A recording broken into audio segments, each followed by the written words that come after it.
Ikke ret meget. Ja.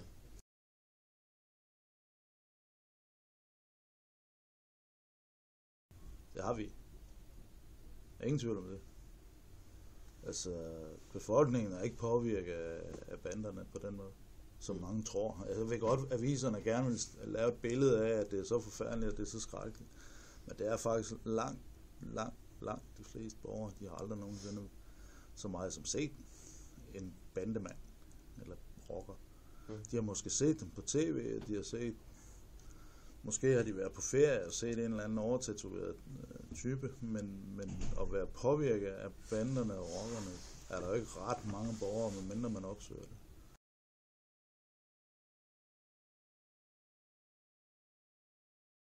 Ja, så det er jo det, der er problemet, fordi politiet kan ikke gøre ret meget. Altså, vi kan genere dem, og vi kan være der, og vi kan holde øje med dem, og tjekke dem hele tiden,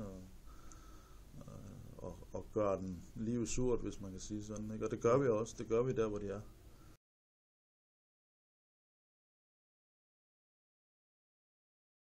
Det er jo selvfølgelig det, vi arbejder på i de netværk og de samarbejdspartnere, vi har, fordi det kan jeg ikke løse alene.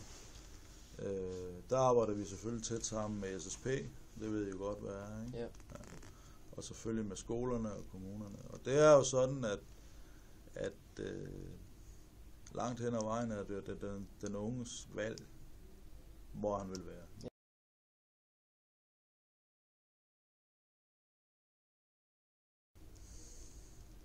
Jamen, jeg ved ikke, om der er nogen bande, der er det større problem end andre. Altså, i det hele taget fylder de jo meget i folks bevidsthed, altså borgernes bevidsthed. Og mange mennesker er jo utrygge, Ja. uden at have noget at have det i. Altså, hvorfor er du utryg? Jamen, der er rockere, eller der er bander. Nu har jeg hørt om nogen, der hedder Loyal to Familia, og de skyder efter hinanden. Ja, men altså, du bor i Esbjerg.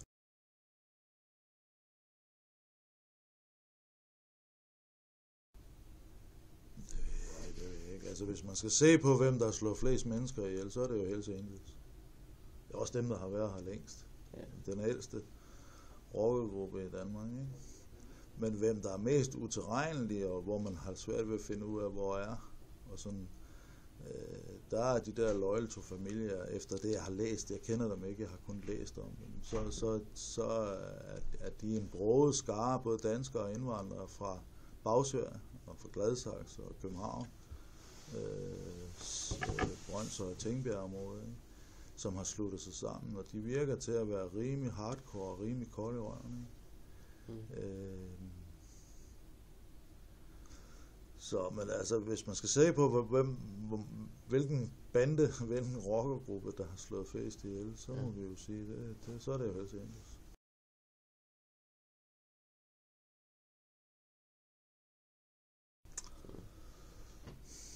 Ja, det tror jeg, fordi dels sidder der rigtig mange i fængsel af dem. Over 400 lige for øjeblikket. Og politikerne har jo også sørget for, at vi fik nogle andre værktøjer til at kunne efterforske imod.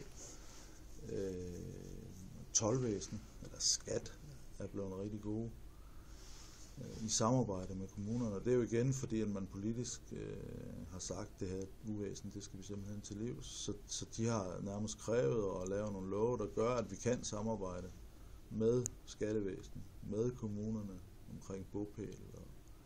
Og det vil sige, at det der med at køre rundt i store biler, med store guldkæder, og bo i en kæmpe villa med de sidste nye B&O-anlæg og sådan noget, mens man er på kontanthjælp. Ja. Det gør man ikke ret længe i gangen, fordi det bliver lynhurtigt opdaget, og så slår man til. Så kan man så sige, at det er jo en lidt tarvelig måde, at man burde jo egentlig gå efter en kriminalitet, de laver, men det er bare hammersvært at bevise. Ja.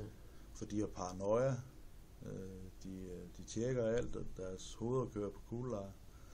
Så de er rigtig svære at observere og finde beviserne imod. Ja. Men man kan i hvert fald gå ind og sige, hvis du lever af kontanthjælp og får 12-13.000 om måneden, så holder det der regnskab ikke hjemme, at du kører en stor Audi og bor i en stor villa. Ja. Og så går skattevæsenet ind og kigger på, hvad er det så? Ja. Hvis ikke indkomsten holder stik med de udgifter, du har. Så beslaglægger man simpelthen de ting. Så de kan jo stort set ikke eje noget i dag, uden at der ligesom ligger en indkomst, en hvid indkomst bag. Altså,